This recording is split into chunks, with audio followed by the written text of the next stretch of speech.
Do you know that fillers can cause vascular occlusion? This is one thing your injector does not tell you. So fillers, or what they call HA collagen, is made of hyaluronic acid. So fillers are cross-linked, meaning they are chemically bonded.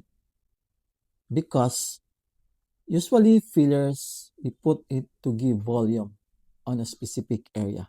For example, the nose, the under eye, the laugh line, the chin, the cheek, and the forehead.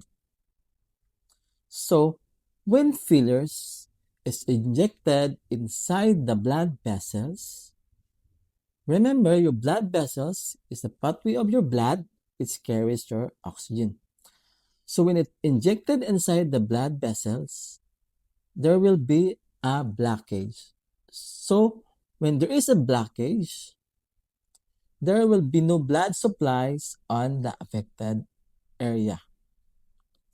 So when there is no blood supplies, there will be a tissue death or the tissue necrosis.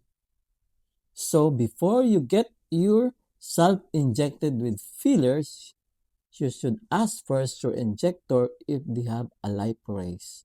So liporase dissolve the fillers. And most of all, make sure your injector know the anatomy and physiology of your face.